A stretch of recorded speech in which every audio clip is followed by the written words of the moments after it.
আসসালামু আলাইকুম, কেমন আছেন সবাই? সবাইকে স্বাগতম করছি অর্জন সাধারণ জ্ঞানের নবম ক্লাসে। এবং অনেকটা আসলে গ্যাপ দিয়ে ক্লাসটা দেওয়া হলো, দুঃখিত এই কারণে। আসলে আমার পরীক্ষা চলছে, যার কারণে আমি শত চেষ্টা করেও পিডিএফ বা সব কিছু রেডি করে আমি আপনাদের ক্লাসটা দিতে পারি নাই। অলরেডি আসলে আপনাদের গ্রুপে আমি যে শিটটা এবং এক্সামের ওইটা দিয়ে দিয়েছিলাম যে আপনারা নিজেরা পড়ে একটু পরীক্ষা দেন, ক্লাসটা আমি একটু সুযোগ সুবিধা করে দিয়ে দিব। এবং আমার হয়তো বা পরবর্তী 3-4টা ক্লাস এরকম একটু লেট হতে পারে, পরবর্তীগুলো আমি ইনশাল্লাহ ঠিক করে নিব। তো আসলে আপনারা যদি নতুন হয়ে থাকেন এই কোর্সে, তাহলে আপনাদের বলতে চাই যে আপনারা চাইলে কোর্সে ভর্তি হতে পারেন। দেখেন আসলে এখানে কি একটা কোর্সে ভর্তি হলে শুধু যে আপনারা ক্লাস পাচ্ছেন তা না, এখানে একটা লেকচার শিট পাচ্ছেন, অনেকগুলো এক্সাম পাচ্ছেন এবং বেশিরভাগ আপনারা গাইডলাইন সেশন পাচ্ছেন। তো এখানে ভর্তি হতে 013030222944 এই নাম্বারে যোগাযোগ করবেন। এটা হোয়াটসঅ্যাপ আছে। আপনি এছাড়া এই ভিডিও সোশ্যাল মিডিয়া তো দেখেন যে এই ডিসক্রিপশন বক্সে অনেকগুলো সোশ্যাল মিডিয়ার লিঙ্ক আছে, আপনারা চাইলে যেটা ইচ্ছা সেটাই ভর্তি হতে পারেন। তো চলেন আসলে বেশি কথাবার্তা না বলে আমরা ক্লাসে যাই। তো ক্লাসে যাওয়ার আগে আরেকটা কথা, সেটা হচ্ছে কি যে চাইলে এই যে কিউআর কোডটা দেওয়া আছে না, এইটা স্ক্যান করে ভর্তি হতে পারেন। তো আমরা দেখি যে আজকে হচ্ছে লেকচার 9, এটা হচ্ছে ভূগোলের লেকচার। আমরা ভূগোল সম্পর্কে দেখব এবং খুব আস্তে আস্তেই পড়বো, কারণ কি যেহেতু অনেকটা বড় একটা শীট, তো এটা আসলে কিভাবে কি পড়া যায় না যায় সেটাও তো মূল বিষয়, তাই না? আমাদের মূল লক্ষ্য হচ্ছে প্রত্যেকটা জিনিস পড়ে পড়ে আমরা একদম গঠনমূলকভাবে শেষ করব। তো ভূগোল যেহেতু, তো ভূগোলের ধারণাটা অবশ্যই নেওয়া আবশ্যক। তো ভূগোল শব্দটি এসেছে হচ্ছে ইংরেজি শব্দ জিওগ্রাফি শব্দ থেকে। তো আপনারা জিওগ্রাফির সম্পর্কে অবগত আছেন এবং জিওগ্রাফি থেকে হচ্ছে ভূগোল শব্দটি এসেছে। জিওগ্রাফি শব্দটি প্রথম ব্যবহার করা হচ্ছে প্রাচীন গ্রিসে ভূগোলবিদ ইরাথোস্থেনিস হচ্ছে প্রথম ভূগোলবিদ, যিনি হচ্ছে জিওগ্রাফি ওয়ার্ড অর্থাৎ ভূগোলকে যে জিওগ্রাফি ওয়ার্ড হিসেবে ইংরেজি প্রতিশব্দ এটা ব্যবহার করা হয়। তো জিও শব্দের অর্থ হচ্ছে ভূ, আর পৃথিবী শব্দের বা পৃথিবী, আর গ্রাফি অর্থ হচ্ছে বর্ণনা। তাহলে আমরা যদি চিন্তা করি, তাহলে জিওগ্রাফি মানে হচ্ছে কি পৃথিবীর বর্ণনা, তাই না? আমরা জিওগ্রাফিটা দেখি যে পৃথিবীর বিভিন্ন সম্পর্কে বিভিন্ন ব্যাখ্যা আছে, যেটা আসলে জিওগ্রাফির মূল আলোচ্য বিষয়। জিওগ্রাফি শব্দের অর্থ তাহলে আমরা কি একবার যদি আমরা দেখি, তাহলে এটার সংক্ষেপে পরিশেষে উত্তর কি দাঁড়ায়, যে পৃথিবীর বর্ণনা। সময় ও স্থানের সাপেক্ষে মানুষ ও পরিবেশের অধ্যয়ন করাই হচ্ছে ভূগোল।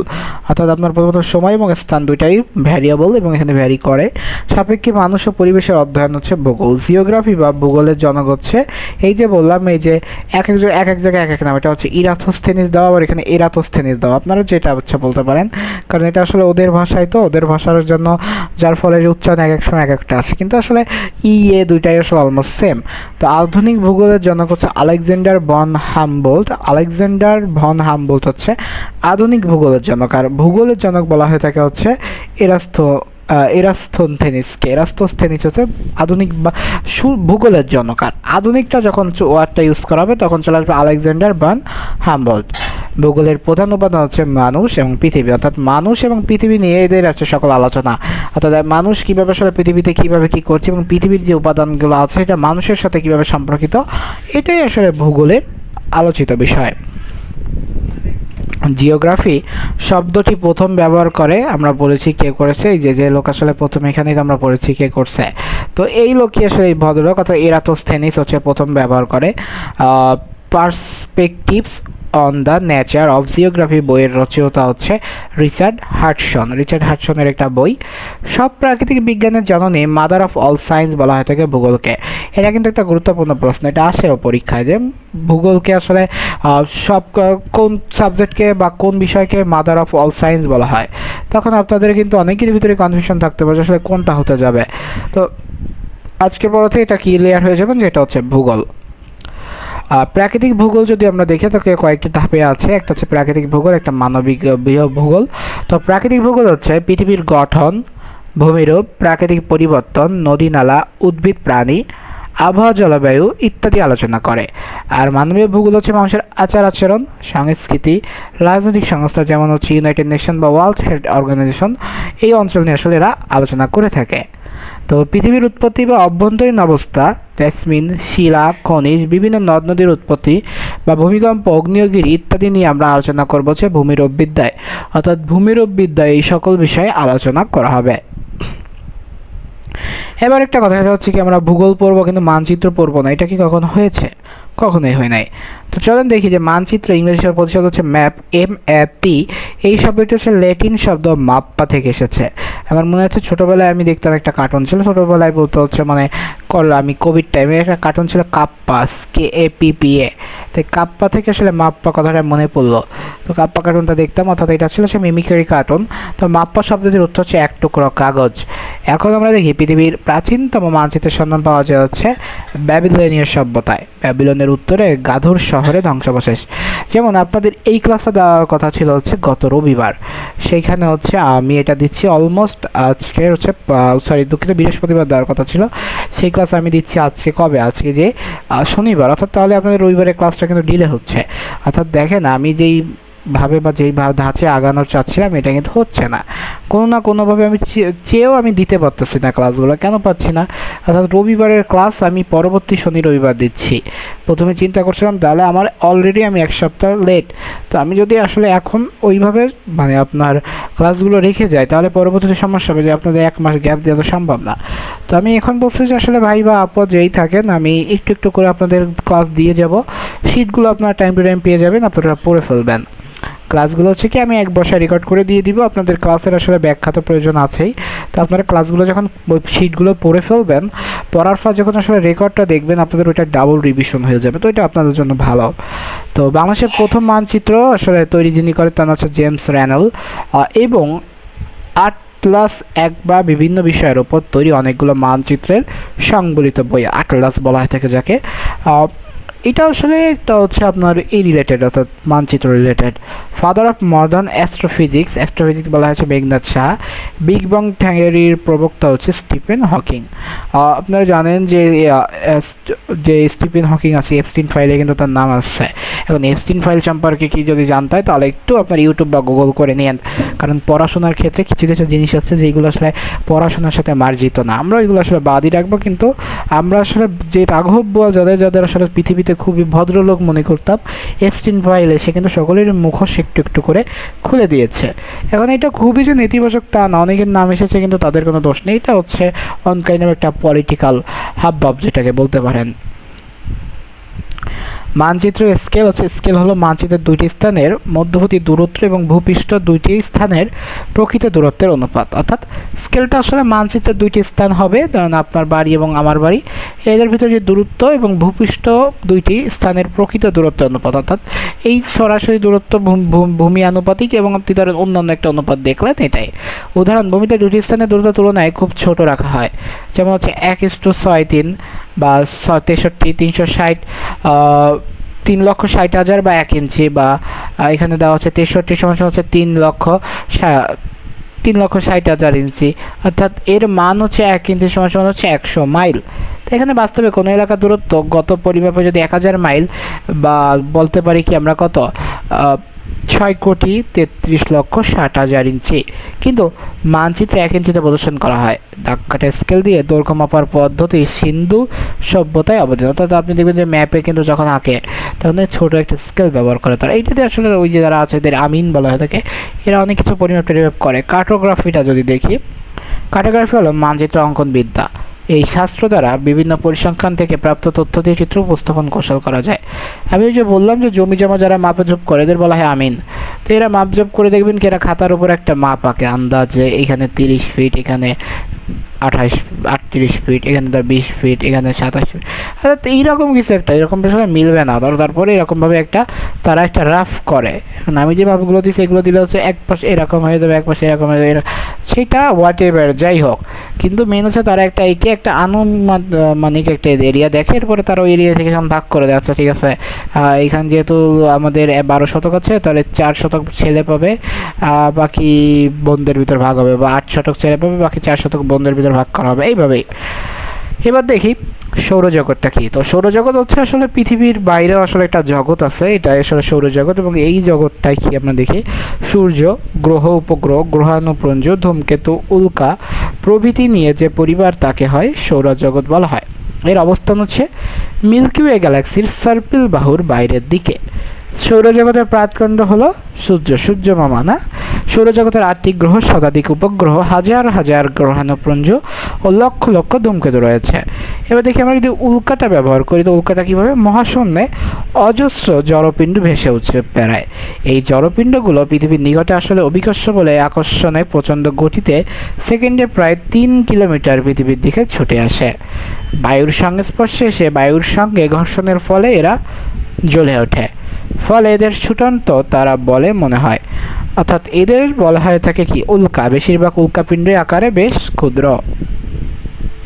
এবার দেখি সূর্য কিভাবে কাজ করে। সৌরজগতের সকল গ্রহ ও উপগ্রহের নিয়ন্ত্রক হলো কে? সূর্যের চেয়ে উত্তল নক্ষত্র। সূর্য পৃথিবী অপেক্ষা প্রায় 13 লক্ষ গুণ বড়। পৃথিবী থেকে এটি প্রায় 15 কোটি কিলোমিটার দূরে অবস্থিত। এর ব্যাস প্রায় 13,84,000 কিলোমিটার এবং সূর্য পৃথিবী থেকে প্রায় 25 দিনে নিজ অক্ষের উপর একবার আবর্তন করে। সূর্যের ভর প্রায় এটা 2.10⁻30 বা 10⁻30 বলা যেতে পারে কিলোগ্রাম। বুঝতে পারছেন? অর্থাৎ এইটা কিভাবে হয় আপনার যদি আমি দেখাই যে আপনার এই দেখে এই দিয়ে এই এরকম থাকে, আপনারা দেখছেন হয়তো। এই আছে এটার লিখিত রূপ, যা সৌরজগতের সৌর ভরের 99.86% আনুমানিক 4.6 বিলিয়ন বছর পূর্বে আণবিক গ্যাস মেঘ থেকে সূর্য জন্ম নেয়। তাহলে সূর্যের ইতিহাস আমরা জানলাম। জন্মলগ্নে এই নক্ষত্র প্রায় পুরোটা হাইড্রোজেন দিয়ে তৈরি। বর্তমানে এর 73.5% হাইড্রোজেন, বাকিটা হিলিয়াম এবং অন্যান্য উপাদান। তাহলে একটা জিনিস কি, আপনারা আসলে যে ধর্মেরই ব্যাখ্যা আসেন, আমরা ভূগোলের ব্যাখ্যা আসি, তাহলে কিন্তু এইগুলো আসলে আপনার ভূগোলের ভাষায় রাইট। গ্রহ দেখি। সৌরজগতে 8টি গ্রহ আছে।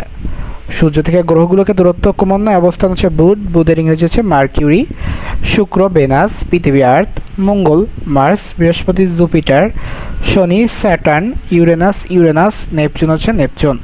2006 সালের 24 আগস্ট প্লুটোর গ্রহের মর্যাদা হারায়, অর্থাৎ প্লুটো আসলে গ্রহের মর্যাদা হারাচ্ছে। প্লুটোকে বর্তমান বামন গ্রহ বলা হয় এবং এর মর্যাদা দেওয়া হয়। গ্রহগুলোর মধ্যে সবচেয়ে বড় হচ্ছে বৃহস্পতি গ্রহ এবং সবচেয়ে ছোট কি?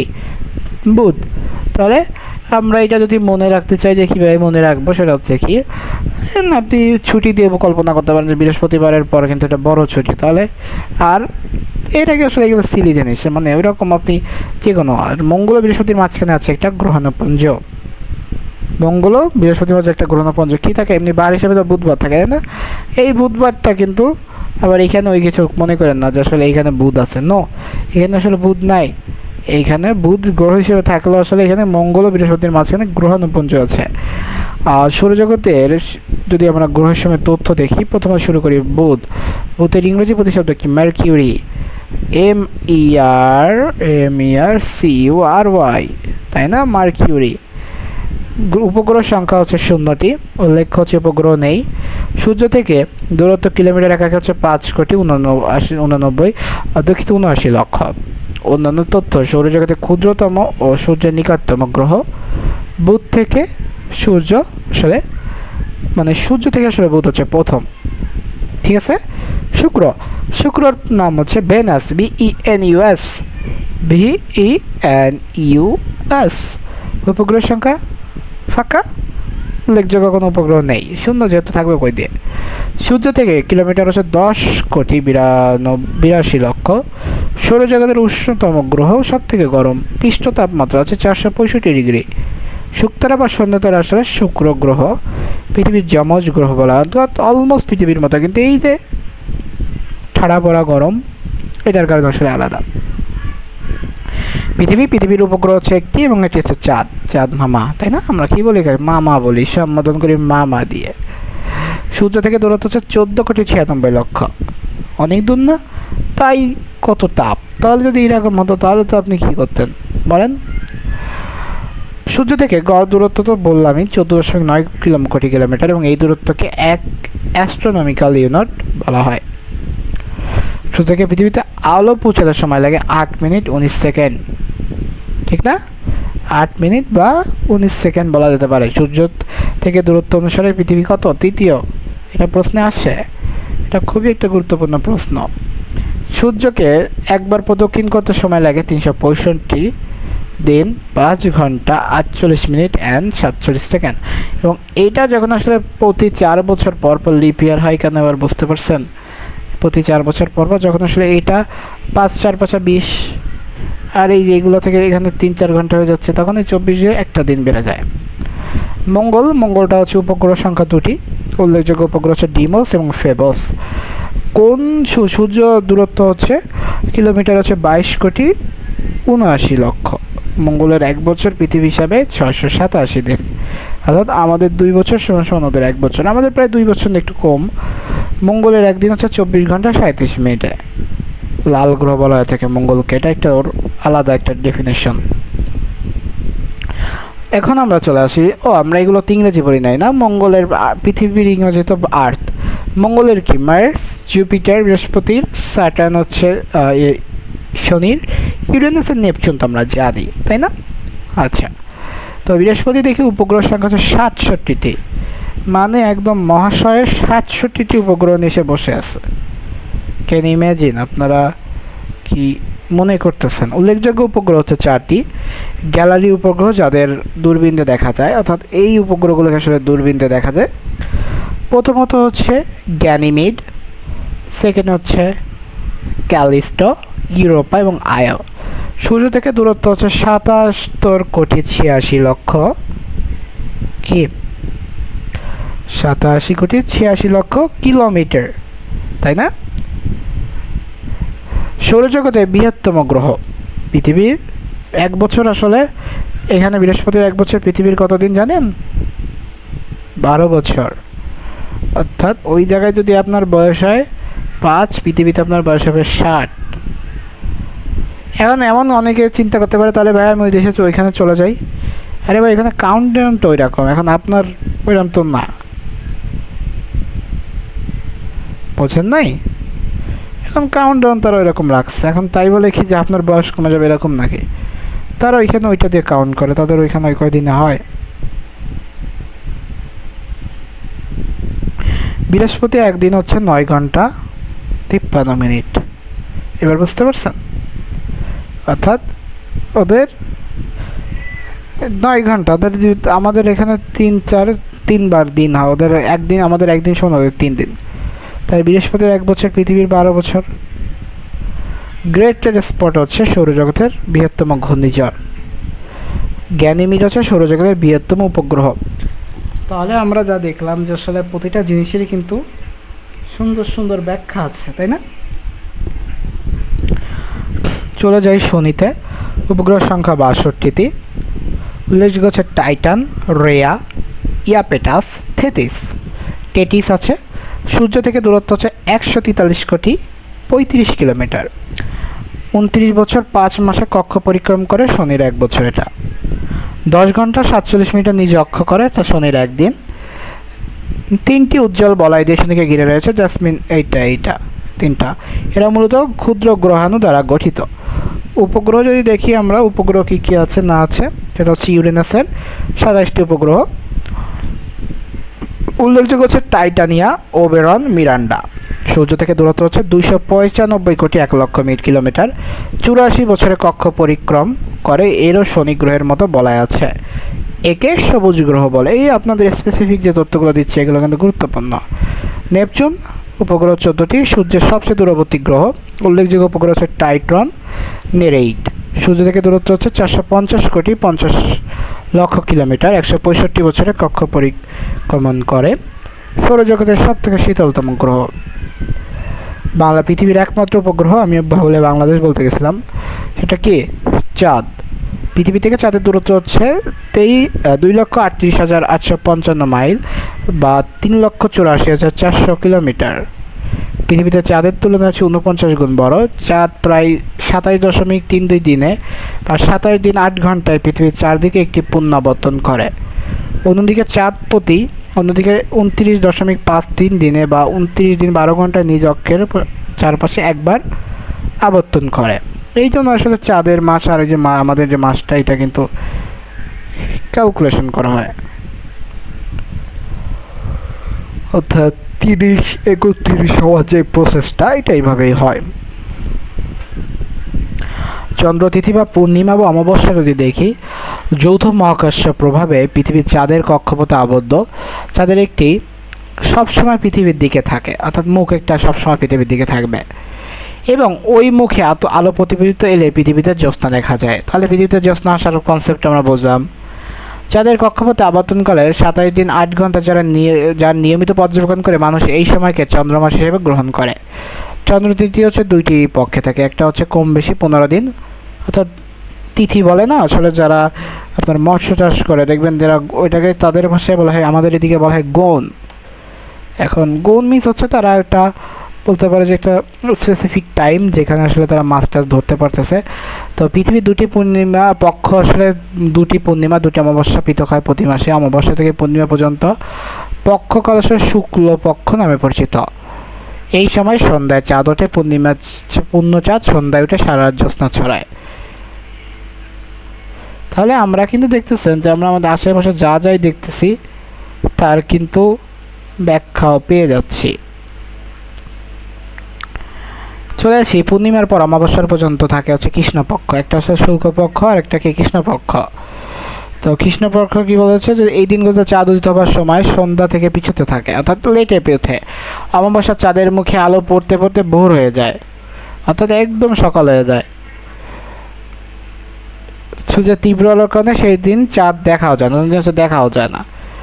সারা জ্যোৎস্নাহীন থাকে বলে একে অমাবস্যা বলে। পক্ষগুলোর প্রতিটি দিন এক একটি তিথি। সনাতন ধর্মে এই তিথিগুলো বিভিন্ন দেব দেবতার নামে উৎসর্গ করা। প্রতিটি পক্ষের মধ্যবর্তী তিথি তথা অষ্টমী তিথিতে সূর্য চাঁদ লম্বভাবে অবস্থান করে, এদিন বলা হয় মরা কন্টাল। তাহলে মরা কন্টাল কোন দিন আমরা কিন্তু সেটাও দেখতে পাচ্ছি।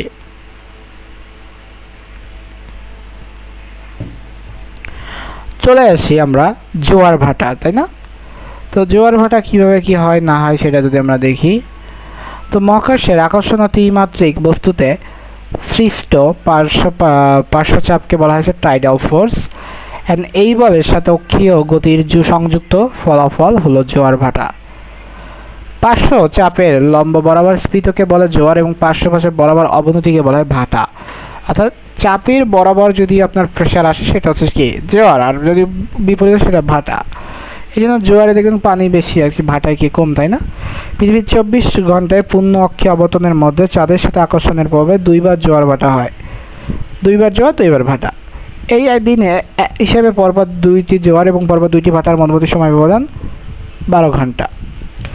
চাঁদের কক্ষপথে পরিক্রমার সাথে জোয়ার ভাটা তীব্রতা বদলায়। তথ্য চন্দ্রতিথির সাথে পরিবর্তন থেকে দুইটি চরম অবস্থা পাওয়া যায়। তেজ কটাল বা ভরা কটাল, পৃথিবীর চাঁদ সূর্য মোটামুটি এক সরলরেখা অবস্থান নিলে তীব্র জোয়ার হয়। সাধারণত পূর্ণিমা এবং অমাবস্যার তেজ কটাল ঘটে। মরা কটাল কি? সূর্য এবং চাঁদ যদি পৃথিবীকে কেন্দ্র করে মোটামুটি সমকোণ অবস্থান নেয় দুর্বল জোয়ার হয়। চাঁদের অষ্টমী তিথিতে মরা কাটাল হয়, অর্থাৎ ওই দিন আসলে খুব একটা এরকম থাকে না, কারণ চাঁদ ও সূর্যের আকর্ষণ। জোয়ারের পানি নদীতে আসার সময় মাঝে মাঝে অনেক উঁচু হয়, একে বলা হয় থাকে বান। কোন দেশ প্রথম জোয়ারের শক্তিকে কাজে লাগিয়ে বিদ্যুৎ উৎপাদন করে? কারা? ফ্রান্স।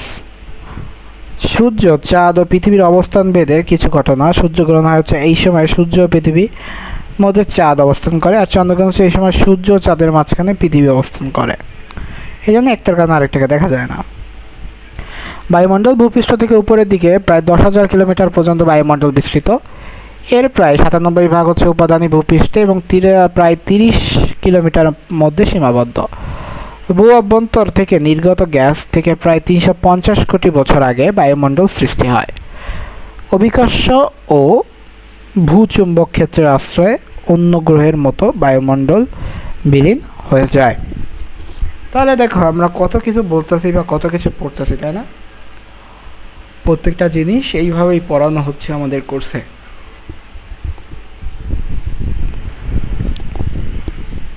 এবার দেখি বাতাসের বিভিন্ন উপাদান।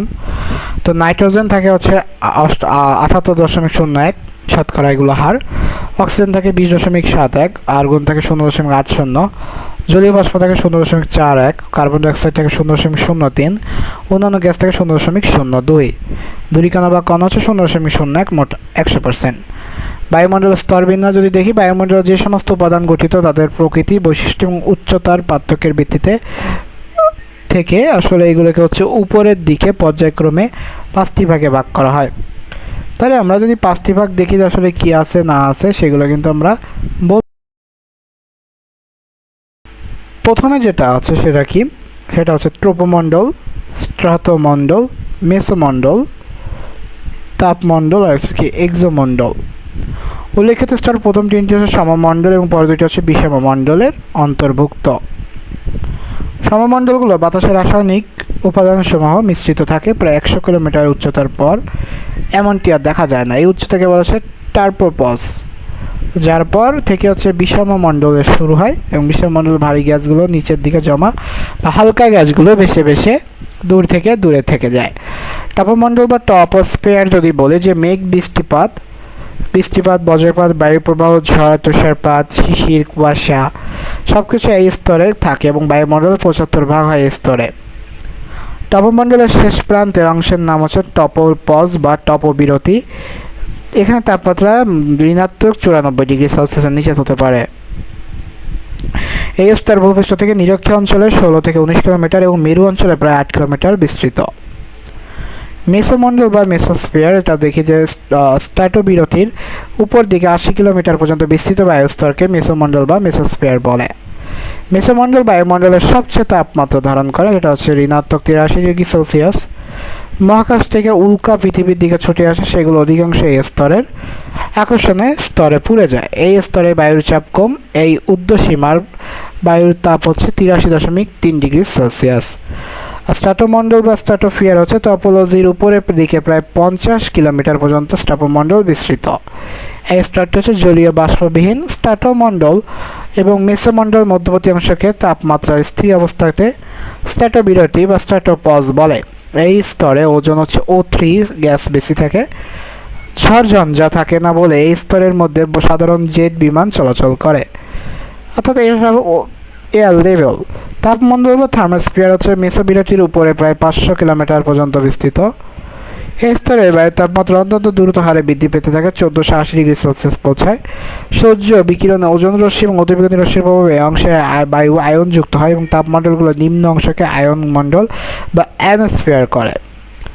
বিভিন্ন বেতার তরঙ্গ আয়নমণ্ডলের বা আয়নমণ্ডলের বিভিন্ন আয়নে বাধা পেয়ে পুনরায় ভূপৃষ্ঠে ফিরে আসে। এক্সোমণ্ডল বা এক্সোস্ফিয়ার হচ্ছে তাপমণ্ডলের উপরে প্রায় 960 কিলোমিটার পর্যন্ত বিস্তৃত। এ স্তরের তাপমাত্রা প্রায় 300 ডিগ্রি থেকে 1650°C পর্যন্ত হয়। এছাড়া এক্সোমণ্ডলের পর 10,000 কিলোমিটার বা বায়ুমণ্ডলের শেষ পর্যন্ত এই এলাকাকে বলা হয় চৌম্বকমণ্ডল। এই স্তর থেকে বায়ুমণ্ডল ধীরে ধীরে মহাকাশে বিলীন হতে থাকে এবং এই স্তরের উচ্চতা সূর্য করোনা অঞ্চলে মতো বাতাস থেকে আয়নিত অবস্থায় থাকে এবং এই স্তরের ঘনত্ব খুব বেশি। অক্ষরেখা যদি দেখি যে আসলে পৃথিবীর কেন্দ্র দিয়ে উত্তর দক্ষিণে কল্পিত রেখাকে বলা হয় থাকে অক্ষরেখা। নিরক্ষর বা বিষুবরেখা 2 মেরু থেকে সমান দূরত্বে পৃথিবীকে পূর্ব পশ্চিমে বেষ্টন করে যে রেখা কল্পনা করা হয় তাকে হচ্ছে নিরক্ষরেখা বা বিষুবরেখা বলে। নিরক্ষরেখা আসলে দিন রাত্রি সর্বদা সমান হয় এ রেখায়, ওই রেখার উপর আসলে যে অঞ্চলগুলো আছে তাদের কথাই বলা হচ্ছে। অক্ষাংশ কি? অক্ষাংশ হচ্ছে নিরক্ষরেখা থেকে উত্তর বা দক্ষিণে অবস্থিত কোনো স্থানের কৌণিক দূরত্বকে ওই স্থানের অক্ষাংশ বলে। সেক্সট্যান্ট যন্ত্রের সাহায্যে কোনো স্থানের অক্ষাংশ নির্ণয় বা সূর্য বা অন্যান্য নক্ষত্রের উন্নতি পরিমাপ করা যায়। উত্তর ও দক্ষিণ মেরুর অক্ষাংশ 90 ডিগ্রি নিরক্ষরেখা থেকে প্রত্যেক মেরুর কৌণিক দূরত্ব 90 ডিগ্রি। ভূগোলকে 180টি অক্ষাংশে বিভক্ত করা হয়। গুরুত্বপূর্ণ অক্ষরেখা হলো 23.5 ডিগ্রি উত্তর অক্ষাংশ বা কর্কট ক্রান্তি ট্রপিক অফ ক্যান্সার, 23 ডিগ্রি দক্ষিণ অক্ষাংশ বা মকর ক্রান্তি ট্রপিক অফ ক্যাপ্রিকন, 66.5 ডিগ্রি উত্তর অক্ষাংশ সুমেরু বৃত্ত, 66.5 ডিগ্রি দক্ষিণ অক্ষাংশ কুমেরু বৃত্ত। দ্রাঘিমা রেখা যদি দেখি, নিরক্ষরেখা ডিগ্রি, মিনিট এবং সেকেন্ড ভাগ করে আসলে এদেরকে প্রত্যেক ভাগে দেওয়া হয় এবং উত্তর মেরু থেকে দক্ষিণ মেরু পর্যন্ত রেখাগুলো কল্পনা করা হয়েছে একটি দ্রাঘিমা রেখার বলে। এখন এই দ্রাঘিমা রেখাগুলো মধ্যরেখাও বলা হয়। দ্রাঘিমার পরিমাপ ভৌগোলিক পরিমাপের কাল প্রতিপাদ। মূল মধ্যরেখার ভিত্তি করে অভিমুখে কোণ। দ্রাঘিমা রেখাগুলো পুঞ্জীভূত হয়েছে উত্তর মেরু এবং দক্ষিণ মেরুতে। উত্তর মেরু পড়েছে আর্কটিক মহাসাগরে এবং দক্ষিণ মেরু পড়েছে হচ্ছে আটলান্টিক মহাসাগরে। এটা হচ্ছে আর্কটিক আর এটা হচ্ছে কি আটলান্টিকে। এরপরে যদি আমরা দেখি যে জিপিএসটা কি, জিপিএস হলো গ্লোবাল পজিশনিং সিস্টেম। সমুদ্র স্রোতটা কি? সমুদ্র স্রোতের প্রধান হচ্ছে বায়ুপ্রবাহ। বায়ুপ্রবাহে সম্পদের উপরিভাগ পানির সঙ্গে ঘর্ষণ ফ্রিকশন তৈরি করে এবং ঘর্ষণের ফলে পানিতে ঘূর্ণি, এটা জাইরি বলে স্পাইরাল প্যাটার্ন তৈরি হয় এবং সমুদ্রের পানি একটি নির্দিষ্ট গতিপথ অনুসরণ করে চলাচল করে এবং একে সমুদ্র স্রোত বলা হয় থাকে। সমুদ্র স্রোতকে উষ্ণতার তারতম্য অনুসারে দুই ভাগে ভাগ করা, একটা হচ্ছে উষ্ণ স্রোত আর একটা হচ্ছে শীতল স্রোত। উষ্ণ স্রোত হচ্ছে নিরক্ষীয় অঞ্চলে তাপমাত্রা বেশি হয়, জলরাশি হালকা হয় এবং জলরাশি সমুদ্রের উপরিভাগ পৃষ্ঠপোষক প্রবাহে শীতল মেরু অঞ্চলের দিকে প্রবাহিত হয়। এরূপ স্রোতকে বলা হচ্ছে ওয়ার্ম কারেন্টস। আর এল নিনো অর্থ হচ্ছে লিটল বয়, এর ছোট ছেলে। প্রশান্ত মহাসাগরের গ্রীষ্মমণ্ডলীয় গরম পানি পশ্চিম দিক থেকে পূর্ব দিকে উপকূলের গতিপথে এর দিকে চলে আসে। তো এই গতিপথে আসার পরে আসলে এর মধ্য ও পূর্ব প্রশান্ত মহাসাগর অঞ্চলে একটি উষ্ণ পরিবেশ দিয়ে তৈরি হচ্ছে, এটাকে বলা হয়ে থাকে এল নিনো। এবার দেখি শীতল স্রোত মেরু অঞ্চলের শীতল বা ভারী জলরাশি জলের নিচের অংশ দিয়ে আন্তঃপ্রবাহের নিরক্ষীয় উষ্ণমণ্ডল দিয়ে প্রবাহিত হয়। এই স্রোতকে শীতল স্রোত বা কোল্ড কারেন্টস বলে, যা হচ্ছে উত্তর আমেরিকার ল্যাব্রাডর। লানিনা অর্থ হচ্ছে লিটল গার্ল, ছোট মেয়ে বা দুরন্ত বালিকা। প্রকৃতপক্ষে হচ্ছে এটা প্রবল বৃষ্টিপাত ও বন্যা প্রশান্ত মহাসাগরের গ্রীষ্মমণ্ডলীয় অঞ্চলের তাপমাত্রা সমুদ্রপৃষ্ঠ হচ্ছে শীতল হাওয়ায় লালিনা বলে। লালিনা প্রশান্ত মহাসাগরের দক্ষিণ পশ্চিম অঞ্চলে বিস্তৃত। এটি শীতল পর্যায়ে অবস্থিত এবং বাংলাদেশের বন্যাগুলো 1988-1998 লানিনার প্রভাবেই হয়েছে। সাগর যদি দেখি যে মহাসাগরের অপেক্ষা ক্ষুদ্র ক্ষুদ্র আয়তন বিশিষ্ট জলরাশিকে সাগর বলে। ক্যারিবিয়ান সাগর, দক্ষিণ সাগর যা যা আছে। উপসাগর ইংরেজিকে গল্ফ বা বে বলা হয়, কে বাংলা একসাথে উপসাগর নামে ডাকা হচ্ছে। বে হলো ত্রিকোণাকার অর্থাৎ অন কাইন্ড অফ এই বে অফ বেঙ্গল বলা হয়। তিন দিকে স্থল, একদিকে জল, বেশি থেকে আসলে বে বলা হয়। আর বে অফ বেঙ্গল মানে হচ্ছে বাংলার। তো বে শব্দটির উদাহরণ হচ্ছে বঙ্গোপসাগর। গালফ হচ্ছে প্রায় সব দিক থেকে স্থল কিন্তু আবদ্ধ জলরাশির সরু একটি সংযোগ পথ থাকতে হবে, প্রায় চারদিকে স্থল করে বেষ্টিত জলরাশিকে গালফ বলে। গালফ একটি বৃহত্তম উপসাগর হচ্ছে মেক্সিকোর উপসাগর। মহাসাগর হচ্ছে গ্রেট ব্যারিয়ার রিফ, প্রশান্ত মহাসাগর অস্ট্রেলিয়া উপকূলে অবস্থিত। আমেরিকা ও ইউরোপকে পৃথককারী মহাসাগর আটলান্টিক মহাসাগর।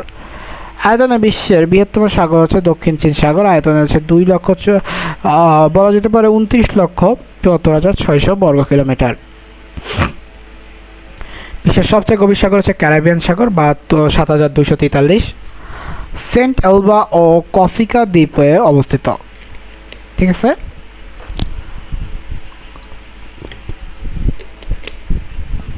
একটু পানি পান করে নিলাম। এবার দেখি গ্রিস ও তুরস্কের মধ্যবর্তী স্থান হচ্ছে ইজিয়ান সাগর। আটলান্টিক মহাসাগরের পশ্চিম তীরে হচ্ছে আমেরিকা অবস্থিত। প্রশান্ত মহাসাগর অবস্থিত হচ্ছে বেরিং সাগর, জাপান সাগর, পিচ সাগর দক্ষিণ সাগরে। আটলান্টিক সাগর অবস্থিত ভূমধ্যসাগর, বাল্টিক সাগর, ক্যারিবিয়ান সাগর, কৃষ্ণ সাগর এবং সার্ক সাগর এগুলো অবস্থিত। ভারত মহাসাগর অবস্থিত হচ্ছে আন্দামান সাগর, আরব সাগর, লোহিত সাগর। তো যেগুলো বলছি এগুলো হচ্ছে এই সাগরগুলোতে অবস্থিত। বিশেষ বিভিন্ন সমুদ্র বন্দর সম্পর্কে দেখি যে ফ্রান্সের বৃহত্তম সমুদ্র হচ্ছে মার্সেই। দক্ষিণ এশিয়ার গুরুত্বপূর্ণ সমুদ্র হচ্ছে সিঙ্গাপুরে অবস্থিত এবং সর্বাপেক্ষা ল্যান্ডলক বা ভূবিস্তৃত সমুদ্র বন্দর নেপাল, ভুটান এবং আফগানিস্তানে। বাংলাদেশের সীমানা আয়তন, বাংলাদেশের আয়তন হচ্ছে 56,977 বর্গ মাইল। এটা আসলে একটা ভ্যারি করে। নবম দশম শ্রেণীর বই একটা, জিকের বইটা একটা না, আসলে আমরা এইটাই দেখি। আয়তনের দিক থেকে বিশ্বের অবস্থান হচ্ছে 94তম। বাংলাদেশের মোট সীমান্ত দৈর্ঘ্য হচ্ছে 5,138, এটাও মতক্য আছে। ভারতের সাথে সীমান্ত হচ্ছে 3,715 মাধ্যমিক বা ভূগোলের বই অনুসারে, আবার 4,156। মিয়ানমারের সাথে বাংলাদেশের রিপোর্ট হচ্ছে 271, এটা হচ্ছে বিজিবি বর্ডার গার্ড বাংলাদেশের কথা। আর এখানে 280 কিলোমিটার বলতেছে আমাদের মাধ্যমিকের ভূগোল বই। বাংলাদেশের মোট স্থলসীমা হচ্ছে 4,427 কিলোমিটার এবং বাংলাদেশের রাজনৈতিক সমুদ্র সীমা হচ্ছে 12 নটিক্যাল মাইল। এখানে 1 নটিক্যাল মাইল সমান হচ্ছে 1.85318 কিলোমিটার। বাংলাদেশের অর্থনৈতিক সমুদ্র সীমা হচ্ছে 370.4 কিলোমিটার বা 200 নটিক্যাল মাইল। ট্যাক্সমিন হচ্ছে বাংলাদেশের অর্থে এই এরিয়া অবধি চলবে, এরপর আসলে বাংলাদেশের অর্থের কোনো দাম নাই। পৃথিবীর দীর্ঘতম সমুদ্র সৈকত কক্সবাজার 125 কিলোমিটার। বাংলাদেশের সাথে সীমান্ত সংযুক্ত দুটি দেশ, একটা হচ্ছে মায়ানমার ও ভারত। এগুলো আমরা অন্যান্য সাবজেক্ট ক্লাসে পড়ছি, তাই না? মনে করে দেখেন যে অন্যান্য ক্লাসে কিন্তু এগুলো পড়া হয়েছে। বাংলাদেশের উত্তরে ভারতের প্রদেশ রয়েছে পশ্চিমবঙ্গ, আসাম, মেঘালয়।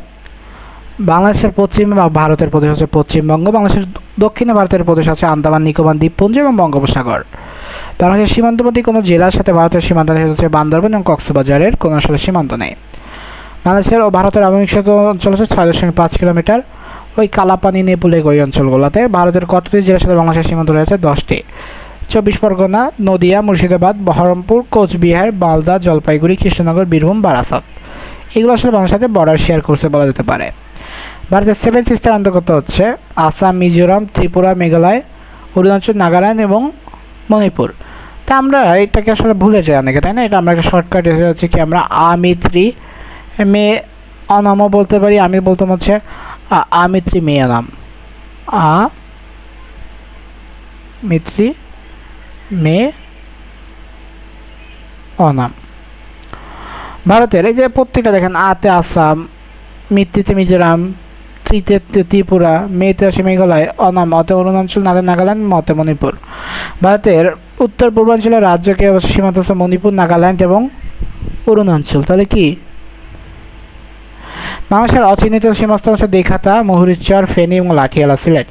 বাংলাদেশের কোনো বিভাগের সাথে ভারতের মানব সীমান্ত হচ্ছে ঢাকা বিভাগ এবং বরিশাল বিভাগ। এই দেশের সাথে আসলে কোনোভাবে সংযোগ নেই ভারত বা মায়ানমারের।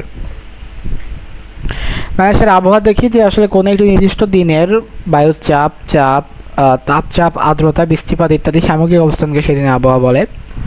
জলবায়ু কোনো একটি অঞ্চলে 30-40 বছরের আসলে আবহাওয়াকে জলবায়ু বলা যায়। আবহাওয়া হচ্ছে ইনস্ট্যান্টের, জলবায়ু হচ্ছে অনেক দিনের ডেটা। মিটারোলজি হচ্ছে আবহাওয়া বিষয়ক বিজ্ঞান। আবহাওয়া জলবায়ুর উপাদান হচ্ছে বায়ুর তাপ, চাপ, প্রবাহ, বায়ুমণ্ডল। জলবায়ুর শ্রেণীবিন্যাস হচ্ছে উষ্ণ জলবায়ু অঞ্চল, নাতিশীতোষ্ণ জলবায়ু অঞ্চল, মেরুদেশীয় জলবায়ু অঞ্চল এবং পার্বত্য জলবায়ু অঞ্চল। তো জলবায়ু নির্ভর করে বিষুবরেখা, দূরত্ব, সমুদ্রপৃষ্ঠ থেকে উচ্চতা ও দূরত্ব উপর। পাশাপাশি সমভাবাপন্ন জলবায়ু হচ্ছে সমুদ্র উপকূল হতে দূরের অংশের আবহাওয়া, শীত গ্রীষ্ম উভয় চরম। গ্রীষ্মকালে প্রচুর গরম আবহাওয়া, শীতকালে প্রচুর শীত, একেই আসলে চরমভাবাপন্ন জলবায়ু নামে পরিচিত। বাংলাদেশের সবচেয়ে বৃষ্টিপাত হয় কোথায়? সিলেটের লালখালে, এবং সবচেয়ে কম বৃষ্টিপাত নাটোরের লালপুরে। তাহলে বাংলাদেশের সবথেকে বেশি ঠান্ডা পড়ে সিলেটের লালখানে, সবথেকে কম ঠান্ডা পড়ে নাটোরের লালপুরে, এখানে গরম বেশি। উত্তর পূর্ব মৌসুমি বায়ুর প্রভাবে শীতকালে কম বৃষ্টিপাত হয়। তবে কার জন্য? উত্তর পূর্ব মৌসুমি বায়ুর জন্য। বার্ষিক গড় তাপমাত্রা হচ্ছে 26.01 সেলসিয়াস ডিগ্রিটা বলা হচ্ছিল। মানে শীতলতম মাস জানুয়ারি। বাংলাদেশের ইতিহাস সর্বনিম্ন তাপমাত্রা রেখাটা হচ্ছে 1 ডিগ্রি সেলসিয়াস, দিনাজপুর, এটা হচ্ছে 1905-এ। বাংলাদেশের ইতিহাসে সর্বনিম্ন তাপমাত্রা রেখাটা হচ্ছে 2.6 সেলসিয়াস, পঞ্চগড় 2018-তে। বাংলাদেশের বার্ষিক গড় বৃষ্টিপাতের পরিমাণ হচ্ছে 203 সেন্টিমিটার। এককভাবে সবচেয়ে বেশি মৃদু পানি পাওয়া যায় আছে বৃষ্টি থেকে। বাংলাদেশের ভূপ্রকৃতি দেখি যে বাংলাদেশের পৃথিবীর অন্যতম বৃহত্তম বদ্বীপ, পদ্মা নদী পশ্চিম, ব্রহ্মপুত্র নদী উত্তর, সুরমা কুশায় নদী উত্তর পূর্ব দিক থেকে দেশের অভ্যন্তরে প্রবেশ করে একত্রে বিশাল দ্বীপ সৃষ্টি করেছে। তাহলে আমরা কিন্তু অনেকগুলোই দেখতেছি যে এটা থেকে এটাগুলো এসে কিন্তু বিশাল একটা সৃষ্টি করছে। আমরা দেখি টারশিয়ারি যুগের পাহাড়সম মডেল ভূমির হচ্ছে 12%। বাংলাদেশের দক্ষিণ পূর্ব উত্তর পূর্বাঞ্চল পাহাড় সময়তে অন্তর্ভুক্ত। টারশিয়ারি যুগে হিমালয় পর্বত উত্থিত হওয়ার সময় এই সকল পাহাড় সৃষ্টি হয়েছে। এগুলো টারশিয়ারি পাহাড় নামে খ্যাত। রাঙামাটি, বান্দরবান, খাগড়াছড়ি, কক্সবাজার, চট্টগ্রাম জেলার পূর্বাংশে অবস্থিত। দক্ষিণ পূর্বের পাহাড়গুলো গড় উচ্চতা 610 মিটার। উল্লেখযোগ্য তাজিংডং এবং কেকড়াডং। 3230 মিটার উচ্চতা শৃঙ্গ হচ্ছে কেকড়াডং এবং এই অঞ্চলের সবচেয়ে পূর্ব প্রান্তে অবস্থিত। ময়মনসিংহ ও নেত্রকোনা জেলার উত্তর অংশ, সিলেট জেলার উত্তর পূর্ব অংশ, মৌলভী ও হবিগঞ্জ জেলার দক্ষিণে পাহাড়ের গড় উচ্চতা 244 মিটার, বেশি নয় আসলে। উল্লেখযোগ্য পাহাড় হচ্ছে চিকনাগুল, খাসিয়া পাহাড় এবং জয়ন্তিকা। উত্তরের পাহাড়গুলো স্থানীয়ভাবে টিলা নামে পরিচিত হচ্ছে। এগুলো উচ্চতা 30 থেকে 90 মিটার। বরেন্দ্রভূমি যদি দেখি যে দেশের এটা হচ্ছে প্লাস্টোসিন সোপান সময় মোট 8 ভাগ। তো দেশের অভ্যন্তরে পশ্চিমাংশে প্রায় 9,320 বর্গ কিলোমিটার এলাকায় বরেন্দ্রভূমি বিস্তৃত। এই প্লাবন সমভূমি হতে এর উচ্চতা প্রায় 6 থেকে 12 মিটার এবং এই স্থানের ধূসর বা লাল বর্ণের। মধুপুর ও ভাওয়ালের টাঙ্গাইল, ময়মনসিংহ জেলার মধুপুর ও গাজীপুর জেলার ভাওয়ালে অবস্থিত। এর আয়তন 4103 বর্গ কিলোমিটার। সমভূমি এবং উচ্চতা হচ্ছে 30 মিটার। মাটির লালচে এবং ধূসর থাকে। লালমাই কুমিল্লা শহর থেকে 8 কিলোমিটার পশ্চিমে লালমাইয়ের অবস্থিত ময়নামতি পর্যন্ত। আয়তন প্রায় 34 বর্গ কিলোমিটার এবং গড় উচ্চতা 21 মিটার। টারশিয়ারি যুগের পাহাড় থেকে সাম্প্রতিক প্লাবন সমভূমি মোট আশ্রভূমির 80%। তো টারশিয়ারি যুগের পাহাড় সময় প্লাস্টোসিন কালে সোপান সময় ছাড়া সমগ্র বাংলাদেশের নদীবাহিত এক বিস্তীর্ণ সমভূমি। এই প্লাবন সমভূমি আয়তন হচ্ছে 1,24,266 বর্গ কিলোমিটারে। সমুদ্র সমতল থেকে বাকি অঞ্চলগুলো যেমন দিনাজপুর উচ্চতা 37.50 মিটার, বগুড়া উচ্চতা 20 মিটার, ময়মনসিংহ উচ্চতা 18 মিটার এবং নারায়ণগঞ্জ যশোর হচ্ছে 8 মিটার। এবার দেখবো বাংলাদেশের অবস্থান আসলে প্রান্তিক বিন্দুসমূহ। তো উত্তর সর্ব উত্তরের জেলা পঞ্চগড়, থানা তেঁতুলিয়া এবং স্থানটা অর্থাৎ এক্সাক্ট উত্তর হচ্ছে বাংলাবান্ধা জায়গিরজত। দক্ষিণ হচ্ছে কক্সবাজার, টেকনাফ, ছেড়াদ্বীপ, সেন্ট মার্টিন। পূর্ব হচ্ছে বান্দরবন, থানচি, আখাইনটং এবং পশ্চিম হচ্ছে চাঁপাইনবাবগঞ্জ, শিবগঞ্জ, মোনাকষা। বাংলাদেশের কিছু সীমান্তবর্তী এলাকা যদি দেখি, তো সিলেটে রয়েছে হচ্ছে কি তামাবিল, নয়াগ্রাম, পান্দুয়া, কানাইঘাট, জৈন্তাপুর, কানাইঘাট, জকিগঞ্জ, প্রতাপপুর আর কি গোয়াইনহাট। কুষ্টিয়া রয়েছে ভেড়ামারা, কুমিল্লা হচ্ছে বুড়িচং, শেরপুর হচ্ছে নলিতাবালি, ময়মনসিংহ হচ্ছে কড়াইতলির, হালুয়াঘাট, ফেনী হচ্ছে বিলোনিয়া, মুহুরীগঞ্জ, ফুলগাজী এবং দিনাজপুর হচ্ছে বিরল, বিরমপুর, হিরি, পঞ্চগড় হচ্ছে বাংলাবান্ধা, বিরুবাড়ি, সাতক্ষীরা দেবহাটা, ভোমরা, লালমনিরহাট হচ্ছে মোগলহাট, বুড়িবাড়ি, পানবাড়ি, দহগ্রাম, পাটগ্রাম, হাতিবান্ধা এবং যশোর হচ্ছে বেনাপোল, শার্শা এবং ঝিকরগাছা। বাংলাদেশের আবহাওয়া জলবায়ু যদি দেখি, বাংলাদেশের জলবায়ু হচ্ছে সমভাবাপন্ন, ক্রান্তীয়, নাতিশীতোষ্ণ, মৌসুমী, আবার কি ট্রপিক্যাল। বাংলাদেশের ভূ উপগ্রহের সংখ্যা কয়টি? 4টি। বেতবুনিয়া, রাঙামাটি, তালবিয়াবাদ, গাজীপুর, মহাখালী, ঢাকা এবং সিলেটে অবস্থিত। বাংলাদেশের স্বতন্ত্র ঋতু বর্ষা ঋতু। উত্তর গোলার্ধে দিবারাত্রির সমান হচ্ছে 21শে মার্চ এবং 23 সেপ্টেম্বর। সবচেয়ে বড় দিন হচ্ছে 21 জুন এবং সব থেকে ছোট দিন বড় রাত হচ্ছে 22 ডিসেম্বর। একটা বড় দিন হলে ছোট রাত এবং ছোট দিন হলে বড় রাত। বাংলাদেশের কৃষি ব্যবস্থা যদি দেখি, শীতকালীন শস্য হচ্ছে রবি শস্য, গ্রীষ্মকালীন শস্যকে বলা হয় খরিফ শস্য। যে জেলা আছে বাংলা শস্য ভান্ডার নামে পরিচিত বরিশাল। বাংলাদেশের পারমাণবিক কৃষি গবেষণা প্রতিষ্ঠান বিনা প্রতিষ্ঠা হচ্ছে 1972 সালে। বাংলাদেশের বৃহত্তম উদ্যান অবস্থিত কাশিমপুর, গাজীপুর এবং বাংলাদেশের বৃহত্তম কৃষি খামার অবস্থিত ঝিনাইদহের মহেশপুরের দত্তনগর।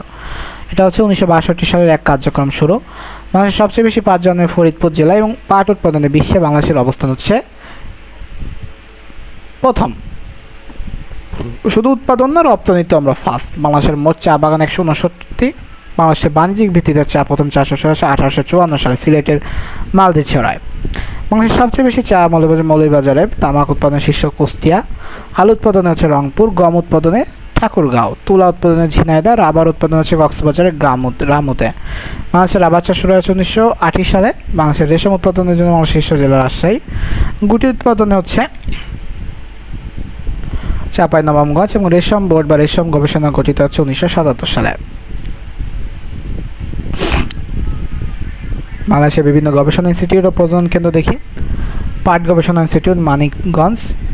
পরেরটা যদি আমরা দেখি যে পাটের পর আসলে কী আছে, তো সেটা যদি আমরা খেয়াল করি, পরেরটা দেখি। পরেরটা হচ্ছে পাহাড়ি কৃষি গবেষণা খাগড়াছড়ি, রাবার গবেষণা কক্সবাজার, তাঁত গবেষণা নরসিংদী, ইলিশ মাছ ও নদীর মাছ গবেষণা চাঁদপুর, চা গবেষণা শ্রীমঙ্গল সিলেট, ইক্ষু গবেষণা ঈশ্বরদী পাবনা, চিংড়ি গবেষণা বাগেরহাট, ধান গবেষণা হচ্ছে বিয়ারারাই গাজীপুর গাজীপুর, নদী গবেষণা হচ্ছে ফরিদপুর, নদী উন্নয়ন হচ্ছে ঢাকা, কৃষি গবেষণা ইনস্টিটিউট হচ্ছে বাড়ি জয়দেবপুর গাজীপুর, মহাকাশ গবেষণা কেন্দ্র বা দূরনদবন হচ্ছে আগারগাঁও ঢাকা, সমুদ্র গবেষণা ইনস্টিটিউট হচ্ছে চট্টগ্রাম, গবাদি পশু গবেষণা ইনস্টিটিউট হচ্ছে সাভার ঢাকায়, মৎস্য প্রশিক্ষণ ইনস্টিটিউট চাঁদপুরে, মৃত্তিকা গবেষণা হচ্ছে ঢাকা, জাতীয় জনসংখ্যা গবেষণা ইনস্টিটিউট আজিমপুর ঢাকা, ডাল গবেষণা হচ্ছে ঈশ্বরদী পাবনা, গম গবেষণা কেন্দ্র দিনাজপুর, আম গবেষণা কেন্দ্র চাঁপাইনবাবগঞ্জ এবং লোক প্রশাসন ও প্রশিক্ষণ কেন্দ্র সাভার ঢাকা, মশলা গবেষণা কেন্দ্র বগুড়া এবং রেশম গবেষণা কেন্দ্র Rajshahi, tribal culture institute Rangamati, বন গবেষণা কেন্দ্র চট্টগ্রাম এবং মৎস্য গবেষণা কেন্দ্র বা ইনস্টিটিউট চাঁদপুরে, মৎস্য প্রজাতি গবেষণা ইনস্টিটিউট ময়মনসিংহ অবস্থিত একটি, খাদ্য গবেষণা ও পুষ্টি ইনস্টিটিউট ঢাকা বিশ্ববিদ্যালয় ঢাকা, বন্যপ্রাণী প্রজনন কেন্দ্র হচ্ছে ডুল হাজরা কক্সবাজার, কেন্দ্রীয় গো প্রজনন বা দুগ্ধ হচ্ছে এটা হচ্ছে কক্সবাজারে। এবার দেখি ছাগল প্রজনন কেন্দ্র হচ্ছে টিলাগড় এবং সিলেট এবং মহিষ গবেষণা কেন্দ্র বাগেরহাটে। এবার দেখবো বাংলাদেশের নদী, সেটা হচ্ছে নদ বা নদীর পার্থক্য। নদ বা নদীর পার্থক্য হচ্ছে ব্যাকরণগত। সাধারণত যে নদীর নামে নারীবাচক আ ই দীর্ঘ বা অর্থাৎ রস্বই এবং দীর্ঘ প্রত্যয় আছে, সেটা কি নদী, অর্থাৎ পদ্মা সুরমার পুরুষবাচক প্রত্যয়ান্ত নয়, সেটা হচ্ছে নদ, যেমন ব্রহ্মপুত্র, কপোতাক্ষ, তাই না? দীর্ঘতম নদী হচ্ছে কি, যে নদী বেশি পথ অতিক্রম করছে তাকে দীর্ঘতম নদী বলে। বৃহত্তম নদী হচ্ছে যে নদীতে প্রতি মিনিটে বেশি পরিমাণ পানি প্রবাহিত হয় তাকে বৃহত্তম নদী বলে। তারা এগুলো শিখুন। বাংলাদেশের বৃহত্তম নদী হচ্ছে মেঘনা এবং পৃথিবীর বৃহত্তম নদী হচ্ছে আমাজন। প্রধান নদী হচ্ছে যে সকল নদী সরাসরি কোনো প্রাকৃতিক উৎস থেকে সৃষ্টি তাদের প্রধান নদী বলে, পদ্মা, মেঘনা, ব্রহ্মপুত্র ইত্যাদি। সেখানে যে নদী অন্য কোনো নদী থেকে সৃষ্টি তাদের শাখা নদী বলে, বুড়িগঙ্গা হতে দলেশ্বরী নদীর সৃষ্টি হয়েছে। আর উপনদী হচ্ছে পর্বত বা হ্রদ থেকে সৃষ্ট কোনো নদীতে মেশে এবং তাকে উপনদী বলা হয়, যেমন নাগর, টাঙ্গন ইত্যাদি। উপত্যকা যে খাতের মধ্যে নদী প্রবাহিত হয় তাকে ওই নদীর উপত্যকা বলে, এবং নদীগর্ভ হচ্ছে না নদী উপত্যকার তলদেশের নদীগর্ভ। আঞ্চলিক নদী বা অভিন্ন নদী হচ্ছে যে নদী একাধিক দেশের রাজনৈতিক সীমান্ত অতিক্রম করেছে এবং আঞ্চলিক সীমান্ত, যেমন পদ্মা, ব্রহ্মপুত্র। এবার দেখি মোহনা নদী যখন কোনো সাগর বা হ্রদে পতিত হয় তাকে প্রতিস্থানকে বলা হয় মোহনা।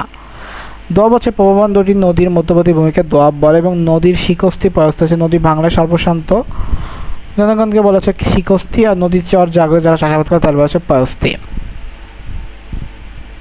বাংলাদেশের মোট আন্তঃসীমান্ত নদী আছে 57টি, 54টি ভারতের সাথে এবং 3টি হচ্ছে মিয়ানমারের সাথে, সাঙ্গু, মাতাম্বাড়ি এবং নাভ।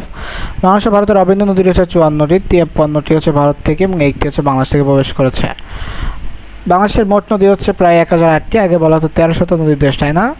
এখন 1008টি নদী কমিশনের রিপোর্ট 2013। পুরাতন ব্রহ্মপুত্র নদ যে জেলায় অবস্থিত ব্যবহৃত হচ্ছে সেটা হচ্ছে ময়মনসিংহে। মেঘনা নদীতে সবসময় জোয়ার-ভাটা বহমান থাকে, একেই বলা হচ্ছে চিরযৌবনা নদী। দীর্ঘতম নদী হচ্ছে পদ্মা, 341 কিলোমিটার। দীর্ঘতম অতিক্রমকারী নদী হচ্ছে ব্রহ্মপুত্র। বাংলাদেশের সাথে ভারতের 54টি নদী আছে, যার একটি নানির গঙ্গা পানি বন্টন নিয়ে ভারতের সাথে বাংলাদেশের চুক্তি আছে। বাংলাদেশের ভেতর দিয়ে যে নদী বিভক্ত হচ্ছে তার মিলিত হয়েছে তাকে হচ্ছে, সেটার নাম হচ্ছে মেঘনা। আমরা অনেক ইউনিক তথ্য দেখলাম, তাই না? এখন দেখেন যে আসলে আর কি কি পড়তে পারেন বা না পারেন, তাই না? সবই দেখেন।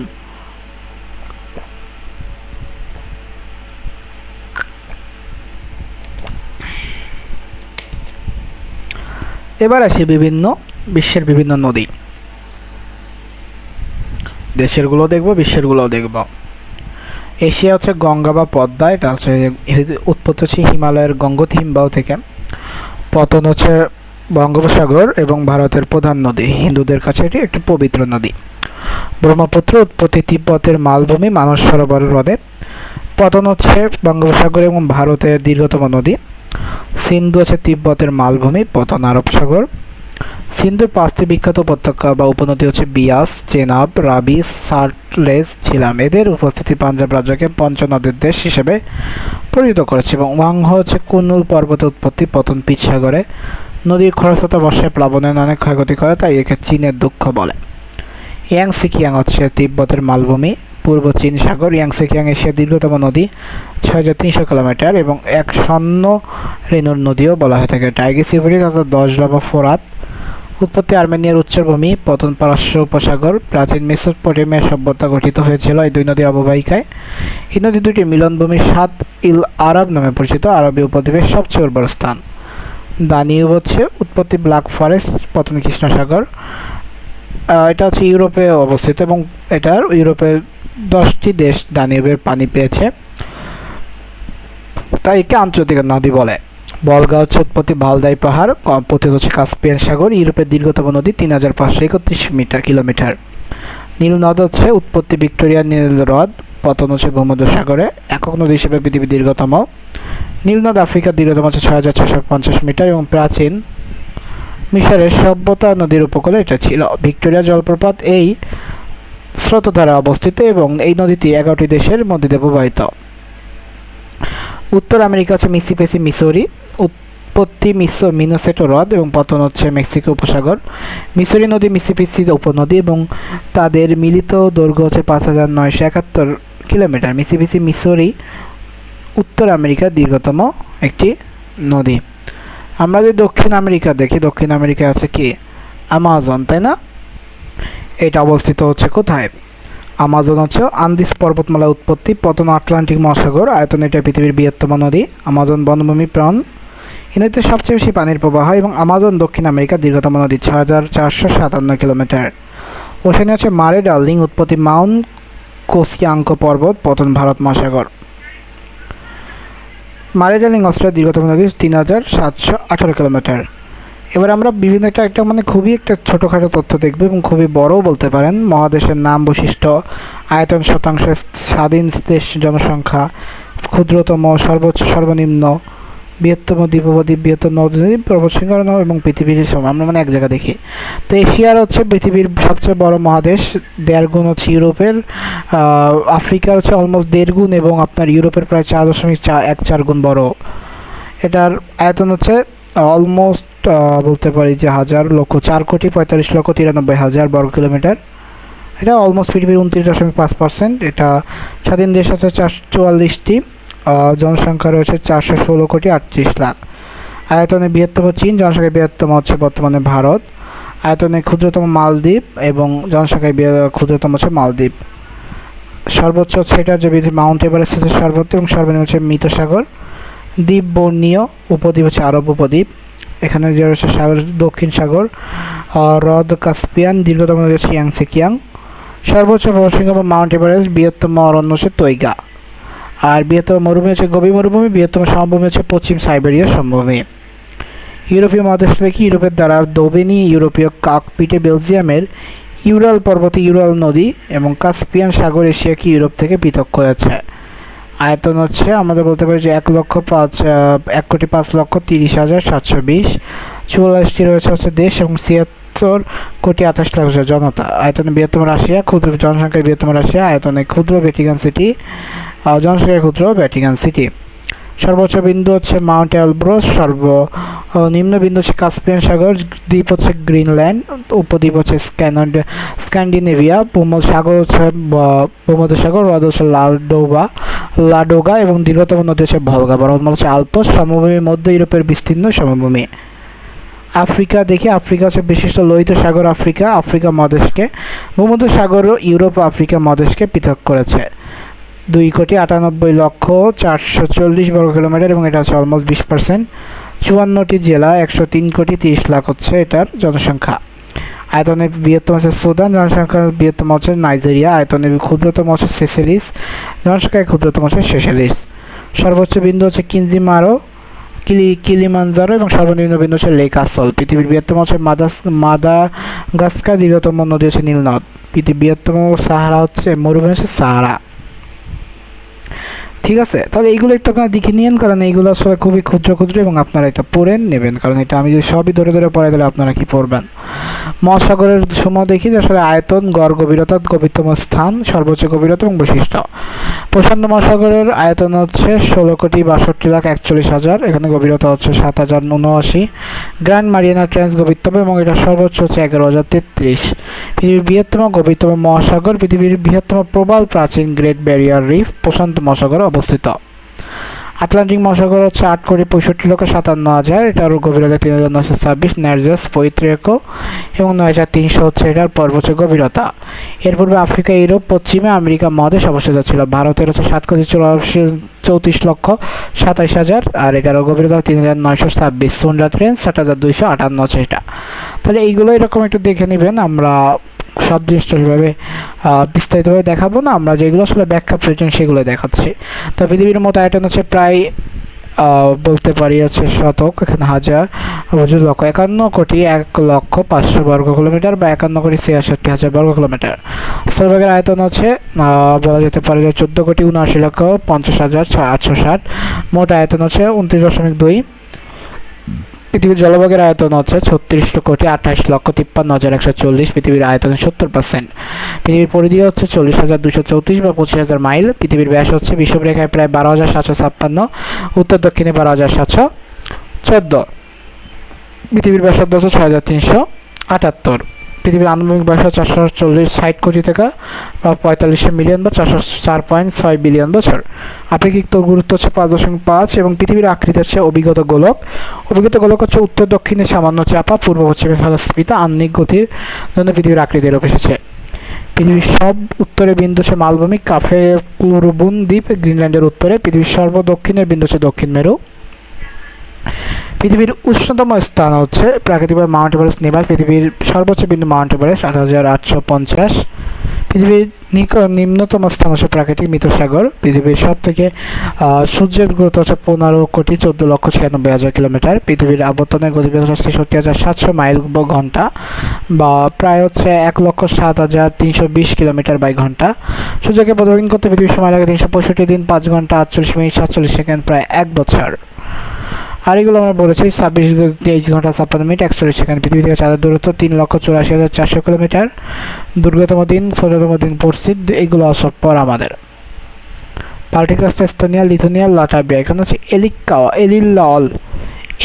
এলিলা বা অল বললেও হবে, অল দেখে এস্তোনিয়া, লিথুনিয়া, লাটভিয়া। স্ক্যান্ডিনেভিয়ান হচ্ছে Iceland, Sudan, Norway, Finland, Denmark. আর পোলার হচ্ছে টোঙ্গা, টুভালু, কুক দ্বীপপুঞ্জ, স্টার, সামোয়া, হাওয়াই, নিউ। আর মেলোনেশিয়া হচ্ছে Papua new Guinea, Bismarck, Solomon দ্বীপপুঞ্জ, new Caledonia, Vanuatu. Seven sister হচ্ছে যে বললাম মণিপুর, এগুলো তো পড়ছো। থ্রি টাইগার হচ্ছে ইতালি, জাপান, জার্মানি, এটা হচ্ছে ইজাজা নামে পরিচিত। ফোর টাইগার হচ্ছে সিঙ্গাপুর, তাইওয়ান, দক্ষিণ কোরিয়া এবং হংকং। সীতাদহ, এটা কিন্তু গুরুত্বপূর্ণ। সুপার সেভেন হচ্ছে Thailand, Malaysia, Indonesia, Taiwan, Singapore, দক্ষিণ কোরিয়া, হংকং। গোল্ডেন টাইগার হচ্ছে মিয়ানমার, থাইল্যান্ড এবং লাওস। মাথাল। এবার আমরা কিছু মহাদেশ দেখবো। এশিয়া মহাদেশ, এটার আয়তন হচ্ছে 4,85,93,000 বর্গ কিলোমিটার, যেখানে স্বাধীন দেশ আছে 44টি। এশিয়ার সর্বনিম্ন বিন্দু হচ্ছে লোহিত সাগর, গভীরতম হচ্ছে 3,393.7 মিটার এবং এশিয়ার সর্বনিম্ন হচ্ছে -83। ওয়ামিয়াকন, রাশিয়া। পৃথিবীর বৃহত্তম কাস্পিয়ান এবং পৃথিবীর গভীরতম হ্রদ বৈকাল হ্রদ এশিয়া অবস্থিত। এশিয়ার দীর্ঘতম নদী সিকিয়াং। পৃথিবীর বৃহত্তম সর্বশৃঙ্গ হচ্ছে মাউন্ট এভারেস্ট। পৃথিবীর বৃহত্তম অরণ্য হচ্ছে তৈগা, রাশিয়া। পৃথিবীর বৃহত্তম রেলপথ হচ্ছে ট্রান্স সাইবেরিয়ান রেলপথ, রাশিয়া। পৃথিবীর উষ্ণতম মালভূমি হচ্ছে তিব্বত, পামির মালভূমি।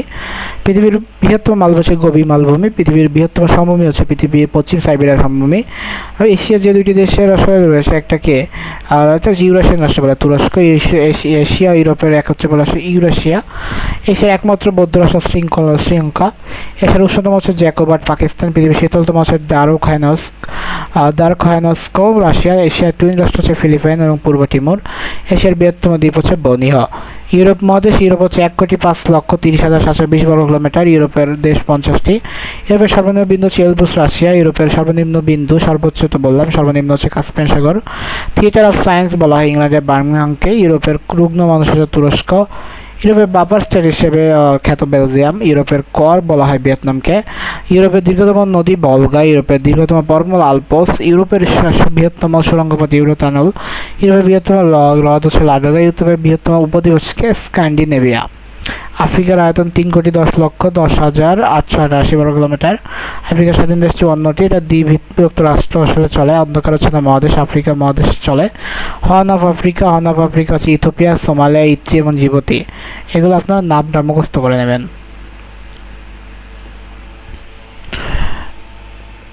এবার যদি আমরা দেখি যে আফ্রিকার বৃহত্তম দেশ সুদান, এটা সুদান বিভাজন পরবর্তী আলজেরিয়া বৃহত্তম। আফ্রিকার বৃহত্তম জনসংখ্যা দেশ নাইজেরিয়া। আফ্রিকার বৃহত্তম সোনার খনি কিম্বালদি, দক্ষিণ আফ্রিকা। পৃথিবীর দীর্ঘতম নদী নীল নদ। আফ্রিকার সর্বনিম্ন বিন্দু লেক আছে জিবুতি। আফ্রিকার সর্বোচ্চ বিন্দু হচ্ছে কিলিমানজারো। আফ্রিকার বৃহত্তম হচ্ছে মাদাগাস্কার। উত্তর আমেরিকার মহাদেশ হচ্ছে 2,45,42,106 বর্গ কিলোমিটার। আমরা ছকে দেখছি উত্তর আমেরিকার স্বাধীন হচ্ছে 23টি। এই জন্য আমি ছক পড়াইনি এভাবে, আমি তো পরে ডিটেলস পড়াবো, তো শুধু তো ছকের সময় নষ্ট। তো উত্তর আমেরিকা আবিষ্কার করে ক্রিস্টোফার কলম্বাস 1492 সালে। উত্তর আমেরিকার বৃহত্তম আয়তন দেশ কানাডা, ক্ষুদ্রতম বারবাডোস। উত্তর গভীরতম হচ্ছে গিরিখাত গ্র্যান্ড ক্যানিয়ন। পৃথিবীর কনন বেল্ট বলা হচ্ছে মধ্য আমেরিকা থেকে মিসিসিপি অববাহিকা পর্যন্ত সমভূমিকে। উত্তর আমেরিকার আদি অধিবাসী হচ্ছে রেড ইন্ডিয়ান। পৃথিবীর বৃহত্তম দ্বীপ হচ্ছে গ্রিনল্যান্ড। পৃথিবীর যৌথ নদী হচ্ছে মিসিসিপি, মিসৌরি। উত্তর আমেরিকার সর্বোচ্চ তাপমাত্রা 57 ডিগ্রি সেলসিয়াস। উত্তর আমেরিকার সর্বনিম্ন তাপমাত্রা হচ্ছে 68 ডিগ্রি গ্রিনল্যান্ডের। একটা হচ্ছে ক্যালিফোর্নিয়া, একটা হচ্ছে গ্রিনল্যান্ডে। পৃথিবীর মোট আয়তন হচ্ছে 16.3%। এখানে আয়তনে পৃথিবীর বৃহত্তম জলপ্রপাত নায়াগ্রা, কানাডা, ইউএসএতে। বিশ্বের দীর্ঘতম সেতু হচ্ছে নোল্যান্ডস ব্রিজ। রহস্যময় মরুভূমি উপজেলা হচ্ছে যুক্তরাষ্ট্রে অবস্থিত। ডেথ ভ্যালি অবস্থিত হচ্ছে যুক্তরাষ্ট্রের ক্যালিফোর্নিয়ায়। দক্ষিণ আফ্রিকা মহাদেশ দেখি, তার আয়তন 1,78,59,255। এখানে দেশ রয়েছে 12টি। ইনকা সভ্যতার দেশ হচ্ছে দক্ষিণ আমেরিকা। ক্রান্তীয় পসপাস এবং দক্ষিণ আমেরিকা রয়েছে। দক্ষিণ আমেরিকার বৃহত্তম জনসংখ্যা হচ্ছে ব্রাজিল, ক্ষুদ্রতম সুরিনাম, আবার ক্ষুদ্রতম হচ্ছে বৃহত্তম হচ্ছে আয়তনে ব্রাজিল এবং ক্ষুদ্রতম সুরিনাম। পৃথিবীর দীর্ঘতম পর্বত আন্দিজ পর্বত এখানে অবস্থিত। প্রশান্ত মহাসাগর হচ্ছে আমাজনে। পৃথিবীর উচ্চতম রাজধানী লাপাজ বলিভিয়া।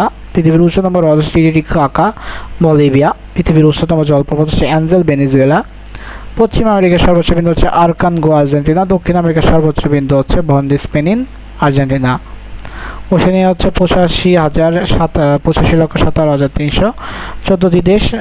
মাউরিয়াস নিউজিল্যান্ডের অধিবাসী। এদের হচ্ছে উপজাতি হিসেবে অস্ট্রেলিয়ান ক্যাঙ্গারু দেশ বলা অস্ট্রেলিয়াকে। ওশেনিয়া বাংলাদেশের বৃহত্তম মারে ডার্লিং, অর্থাৎ ওশেনিয়া মহাদেশের বৃহত্তম নদী হচ্ছে মহাদেশের বৃহত্তম নদী হচ্ছে মারে ডার্লিং। ওশেনিয়া পৃথিবী মহাদেশের আয়তন হচ্ছে অস্ট্রেলিয়া। ওশেনিয়া মহাদেশের ক্ষুদ্রতম আয়তন হচ্ছে নাউরো। ওশেনিয়ার বৃহত্তম জনসংখ্যা অস্ট্রেলিয়া এবং জনসংখ্যা ক্ষুদ্রতম নাউরো। ওশেনিয়া বাংলাদেশের বৃহত্তম হচ্ছে লেক আয়ার অস্ট্রেলিয়া। এটা পৃথিবীর জনসংখ্যা প্রায় 1.6% জনসংখ্যা বৃদ্ধির হার। আটলান্টিক মহাসাগর হচ্ছে 1,37,20,815 বর্গ কিলোমিটার। আর 4,004 মহাসাগর অস্ট্রেলিয়া বর্গ 4,000 জন। বিশ্বের বৃহত্তম ভাসমান বরফকণা হচ্ছে রস আইস শেলফ আটলান্টিকা। দক্ষিণ মেরু জয় করে রয়্যাল আমুন্ডসেন নরওয়ে। বরফ আচ্ছাদিত মহাদেশ আটলান্টিকা। পৃথিবীর 90% বরফ বলা যেতে পারে এখানে, তাই না? পৃথিবীর জনশূন্য মহাদেশ আটলান্টিক মহাদেশ। আটলান্টিক মহাদেশে একটি সক্রিয় অগ্নিগিরি হলো এরিবাস। পরিবেশ বিষয়ে কিছু দেখি। প্রথম হচ্ছে মন্ট্রিল প্রোটোকল। এটা হচ্ছে মন্ট্রিল কানাডায় হয়। এটা হচ্ছে 16 সেপ্টেম্বর 1987। কিয়োটো প্রোটোকল কার্যকর 1 জানুয়ারি 1989। বাংলাদেশে সম্বোধন করে 2 আগস্ট 1990।